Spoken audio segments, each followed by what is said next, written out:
Hello class 11th motion in a straight line. आज का हमारा टॉपिक रहेगा derivation of equation of motion. Derivation of equation of motion. देखिए 9th class में आपने derivation of equation of motion के बारे में पढ़ रखा है। v equals to U plus A T, s is equals to U T plus half A T square और v square minus U square equals to 2as। आज हम इन तीनों इक्वेशंस को डिराइव करेंगे वन बाय वन। ठीक है, सबसे पहले डिराइव करते हैं equation of motion. First equation of motion,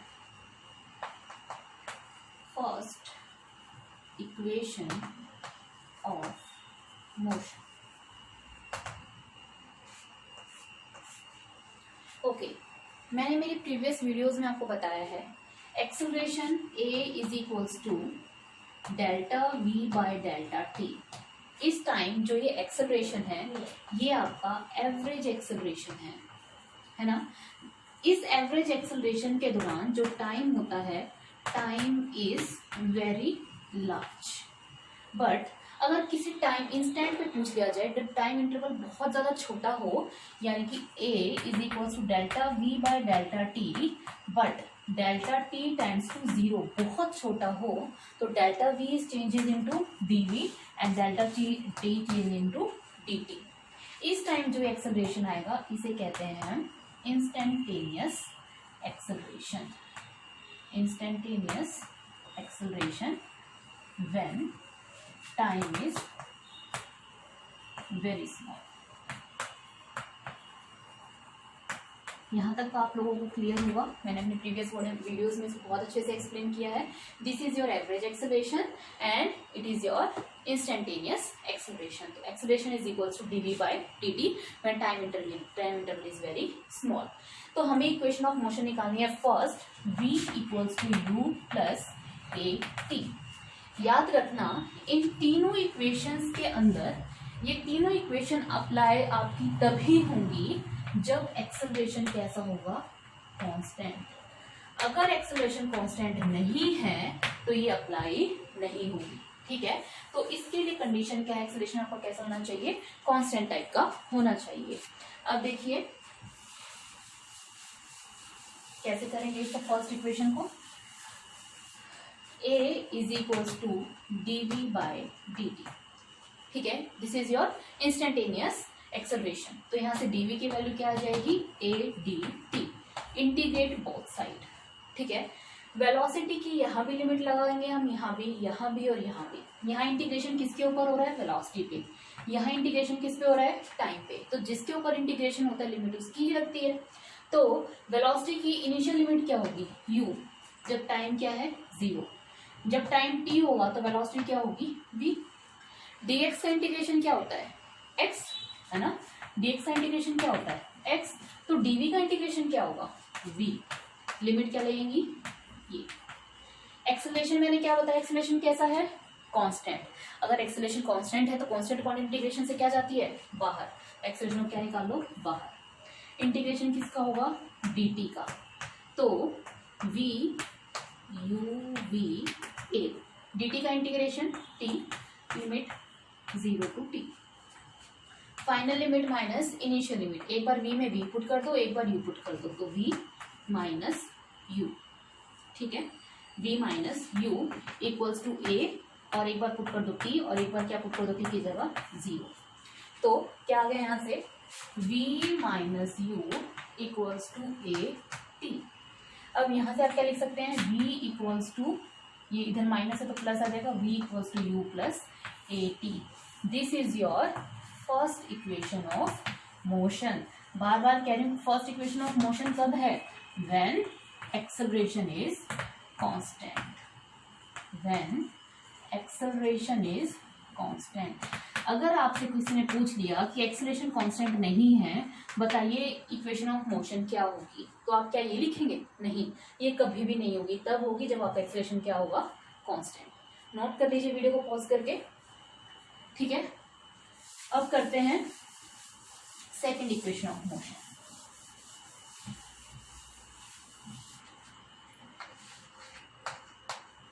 second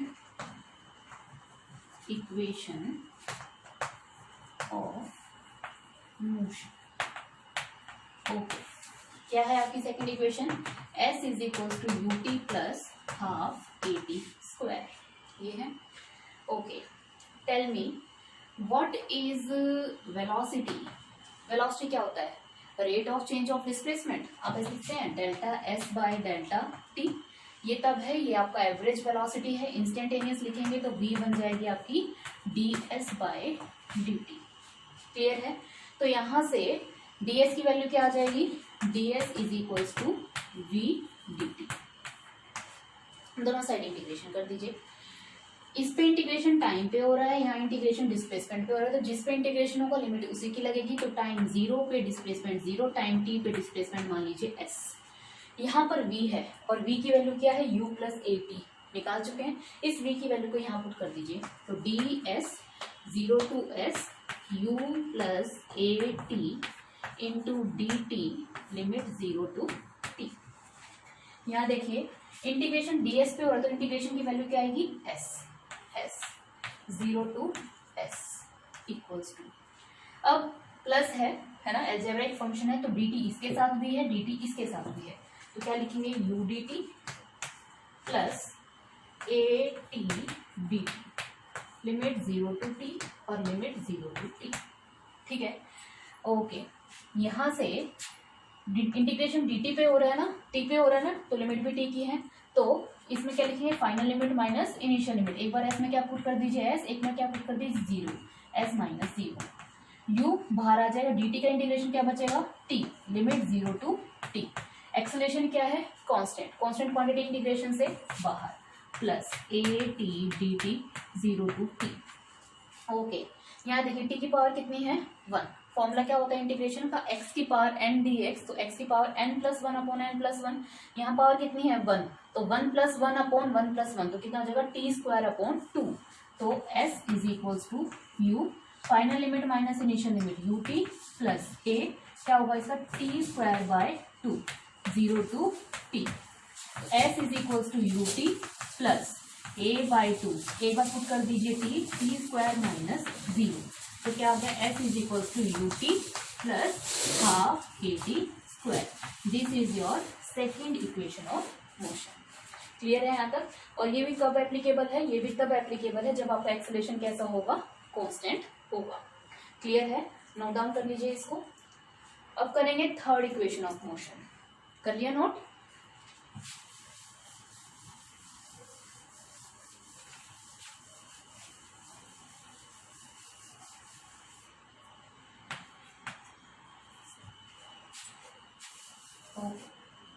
देखिए students, third equation of motion. आपको पता है एक्सेलरेशन होता है dv बाई dt। इस टाइम जो ये एक्सेलरेशन है ये आपका इंस्टेंटेनियस एक्सेलरेशन है। मैं एक काम करती हूँ, मैं ऊपर और इसके इधर ds से मल्टीप्लाई करके ds से डिवाइड कर देती हूँ। कोई फर्क पड़ा? नहीं। ठीक है, a is equals to ds by dt, rate of change of displacement upon time. क्या होता है? वेलोसिटी। तो क्या आ जाएगा? v dv upon ds। Clear है? तो यहाँ से v dv और a into ds, integration on both side. Integration किस पे है? इस पे इंटीग्रेशन किस पे है? वेलोसिटी पे। तो लिमिट भी किसकी लगेंगी? यहाँ पे वेलोसिटी की और यहाँ पर आपकी डिस्प्लेसमेंट की। मान लीजिए initial velocity u, final velocity v, integration limit एक बार 0 और एक बार s। v dv का इंटीग्रेशन क्या होगा? x की पावर n dx है ना, अभी कराया था। x की पावर n dx, x की power n plus 1 upon n plus 1। एक कॉन्स्टेंट सी तब आता है जब आपका इनडेफिनेट इंटीग्रेशन, पर आपका यहाँ पे लिमिट है तो ये कॉन्स्टेंट आपकी बार नहीं आएगा। ठीक है, तो यहाँ पर अब x कितनी पावर है? 1। तो 1 प्लस 1 अपॉन 1 प्लस 1 तो क्या हो जाएगा? v स्क्वायर बाय 2 और limit u to v। Acceleration constant है, बाहर निकाल लीजिए। इंटीग्रेशन किसके ऊपर होगा? ds के ऊपर, 0 टू s। क्लियर? यहाँ देखिए, एक बार v पुट कर दीजिए और एक बार u पुट कर दीजिए। 1/2 कांस्टेंट है, बाहर निकाल लीजिए। v में पुट किए v square minus u square equals to a ds का इंटीग्रेशन s और 0 to s। Okay students, half v square minus u square equals to 2, final limit minus initial limit, एक बार s पुट कर दीजिए और एक बार 0। Clear? तो क्या आ जाएगा v square minus U square, 2 उधर चला गया 2, ओके ये a तो रह गया, ओके ये a है, ठीक है, 2 उधर चला गया तो 2as, तो आपकी इक्वेशन आ गई v square minus U square equals to 2as। This is your third equation of motion.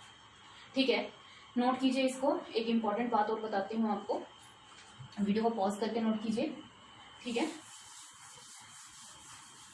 Okay students, एक चीज देखिए, अगर आपका एक्सेलरेशन कांस्टेंट है तो आपकी इक्वेशंस लगेंगी v equals to U plus A T, S is equals to U T plus half A T square and V square minus U square equals to 2as।